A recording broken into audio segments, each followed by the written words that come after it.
Hello दोस्तों, good morning. जैसा कि आप लोग जानते हैं, मेरा नाम अतुल कृष्णदेव सोनी और आज हम चैप्टर सेकंड जो पॉलिनॉमियल्स के बारे में डिस्कशन कर रहे थे, ठीक है। उसके बारे में अभी कुछ और टॉपिक्स, हमारे कॉन्सेप्ट बचे हुए थे, तो आज मैं इस सेशन में डिस्कस करने वाला हूँ, ठीक है दोस्तों। तो चैप्टर सेकंड था हमारा बहुपद, पॉलिनॉमियल्स था, ठीक है। अब इसके बारे में जैसे कि हमने पहले भी पढ़ा था कि बहुपद क्या होता है, पॉली क्या है, और इसके बाद में एक यूनानी शब्द होता है पॉली, मीन्स मैनी होता है, बहुत होता है। और हम लोगों ने एग्जाम्पल भी समझे थे कि कैसा क्या कॉन्सेप्ट था। ओके दोस्तों, आज हम फिर बात करने वाले हैं। और हाँ, एक चीज़ बहुत इम्पोर्टेंट है जो हम आप लोगों को बताने वाले हैं। कुछ हमारे इसके बाद कुछ सेशंस आने वाले हैं जो बहुत इम्पोर्टेंट हैं, जो थोड़ा लाइफ पर निर्धारित है। मीन्स जैसे कि मान लो बहुत सारे बच्चे होते हैं, कंफ्यूज हैं करियर काउंसलिंग को लेकर के, इन फ्यूचर उनको क्या करना क्या नहीं करना है।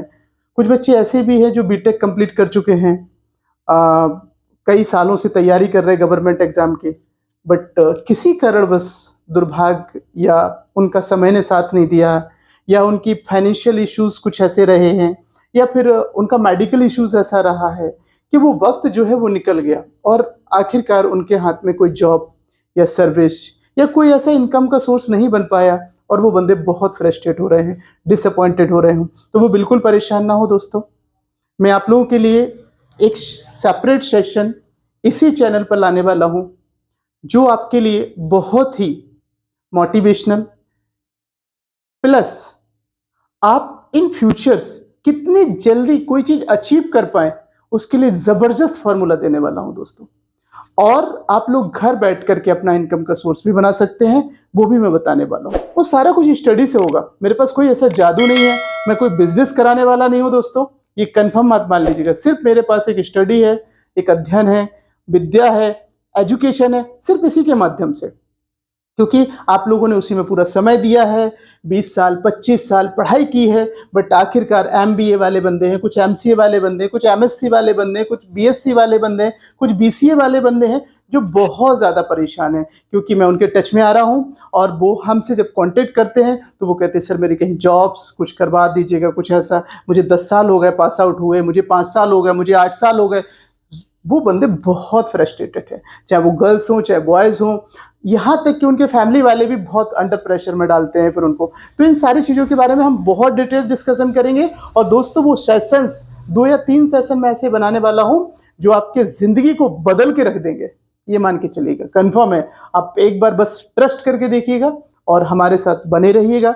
तो जो सेशंस आने वाले हैं तो प्लीज़ उनको मिस ना करें, और उनको हमारे चैनल्स को सब्सक्राइब जरूर करते रहें ताकि आपको अलर्ट मिलते रहें। और जो नए सेशंस आने वाले हैं वो बहुत ही इंपॉर्टेंट होने वाले हैं, वो जिंदगी को बिल्कुल बदलने वाले हैं। समझ लीजिएगा चार चांद लगाने वाले हैं आपकी जिंदगी में। That's it, career in future बनने वाला है दोस्तों, ठीक है। अभी हम बात करते हैं थोड़ा 10th लेवल के मैथमेटिक्स का, जिसमें हमने बात की थी चैप्टर सेकंड की। चैप्टर सेकंड में हमने कुछ कॉन्सेप्ट आपको समझा दिए थे, जैसा कि आपको छोटा छोटा कॉन्सेप्ट बता दिया था आपको कि पॉली क्या होता है, बहुपद क्या होता है, बीजीय व्यंजक क्या होता है, उसमें क्या घात का कॉन्सेप्ट क्या है, डिग्री ऑफ पॉलिनॉमियल्स कैसे निकालना है, बहुपद के हमें घात कैसे निकालना है। तो जो सबसे मैक्सिमम पावर हुआ करती थी वो ही उसकी घात कहलाती थी, तो जैसा हमने आपको बताया था, ठीक है दोस्तों। इसके बाद में आज हम बात करने वाले हैं कि बहुपदों का वर्गीकरण, मतलब पदों की संख्या के आधार पर हमने कैसे किया है दोस्तों। चलिएगा, classification of polynomials on the basis of number of terms, on the basis of number of terms. Terms means पद होता है दोस्तों, जो हिंदी मीडियम के बच्चे वो समझ लें। ऑन द बेसिस, बेसिस मतलब एक आधार होता है, ऑफ नंबर ऑफ टर्म्स, ठीक है, किसके, पदों की संख्या के आधार पर। इसमें लिखा है पदों की संख्या के आधार पर क्या करना है हमें दोस्तों, क्लासिफिकेशन ऑफ पॉलिनॉमियल्स करना है, बहुपदों का वर्गीकरण। देखिए दोस्तों कुछ नहीं है, बहुत इजी है, कोई ज्यादा दिमाग लगाने की जरूरत नहीं, बस आप सुनते जाइएगा ढंग से, सब समझ जाएंगे। जैसे लिखा ना, एक वो खुद जो वर्ड होता है ना, आप लोग हमेशा याद रखिएगा, कभी कुछ बच्चों को बड़ा कंफ्यूजन होता है कि कैसा क्या है। अब टर्म्स बहुत इंपॉर्टेंट हो, जो वर्ड होता है ना वो खुद बोलता है कि मैं ये हूं। आप लोगों का जब नाम रखा जाता है तो वो कुछ ना कुछ इंडिकेशन जरूर देता है कि इस नाम का ये मतलब है, राइट दोस्त। चलिएगा हम बात करते हैं, जैसे लिखा ना, एक पदी, एक पदी बहुपद, मोनोमियस मीन्स, यहीं से बता रहा है एक पद, एक पदी मीन्स एक पद जिसमें सिंगल टर्म हो, सिंगल, ओनली सिंगल टर्म। इसका मतलब है ऐसा बहुपद जिसमें केवल एक ही पद हो, उसको हम क्या कहेंगे? एक पदी बहुपद कहेंगे, मोनो बोलेंगे उसको। मोनो मतलब होता है सिंगल।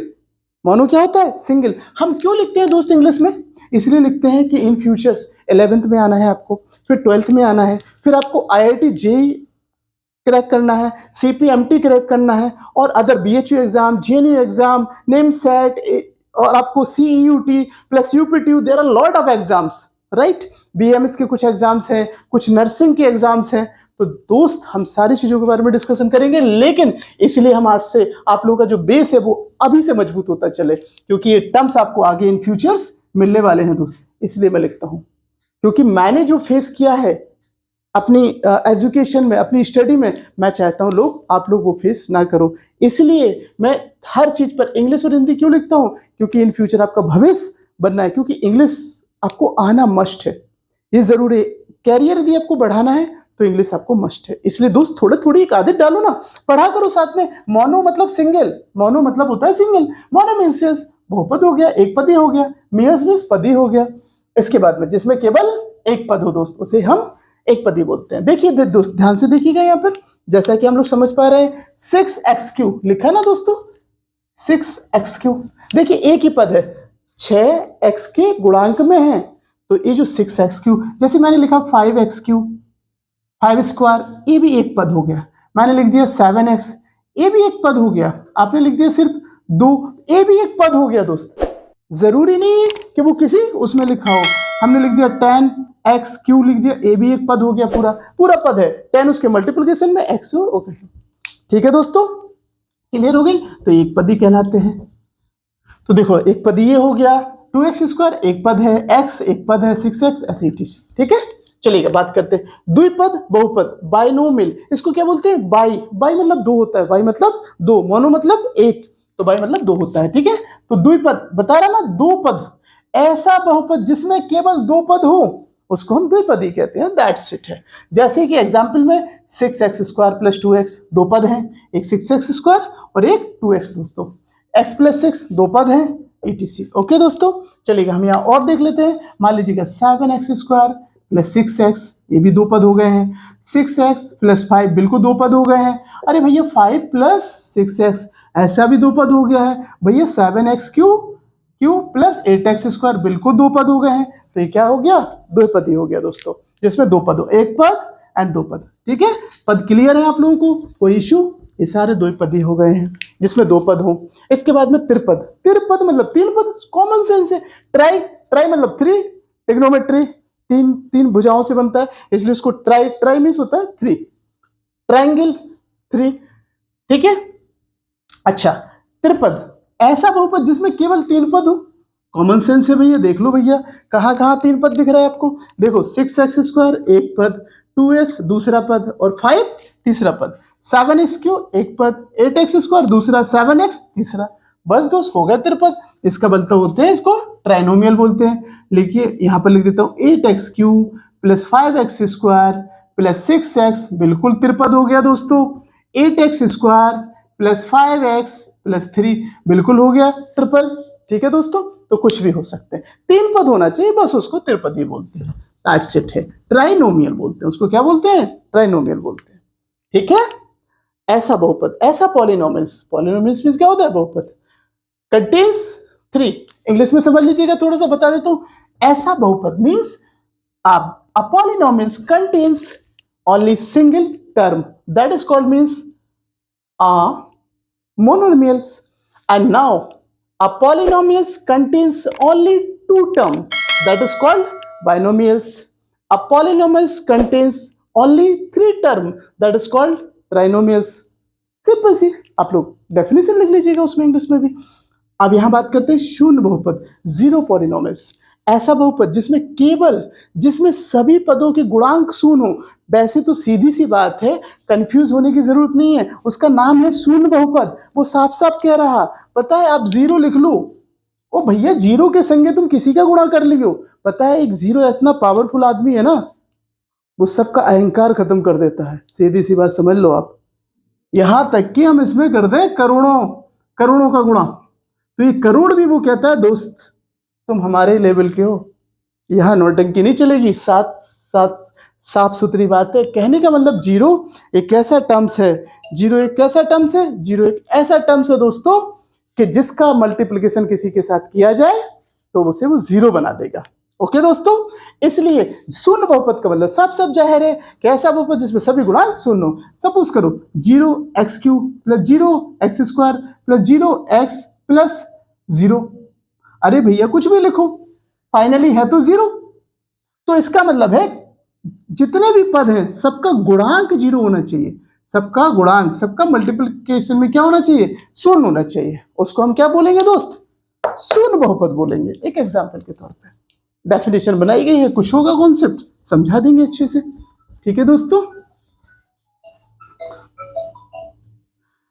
ओके। इसके बाद में बात करते हैं अचर बहुपद, कांस्टेंट पॉलिनोमियल्स। क्या बोलेंगे, कांस्टेंट पॉलिनोमियल, कांस्टेंट पॉलिनोमियल। तो अचर बहुपद का देखो, इसका नाम है कांस्टेंट मतलब अचर। तो ऐसा बहुपद जिसमें केवल एक ही पद हो वह भी वास्तविक संख्याओं का अचर बहुपद कहलाता है।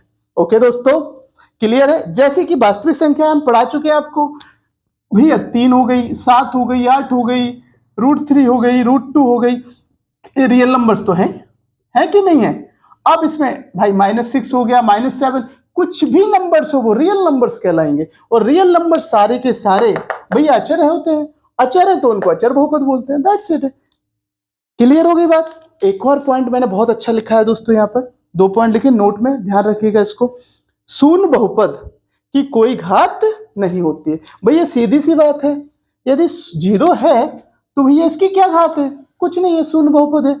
जीरो लिख दिया तो जीरो का गुणा तो जीरो में, इसका मतलब है उसकी कोई पावर नहीं होती है। इसका मतलब है जीरो पॉलिनोमियल्स की नो पावर, नो घात। अचर बहुपद की घात सदैव शून्य होती है।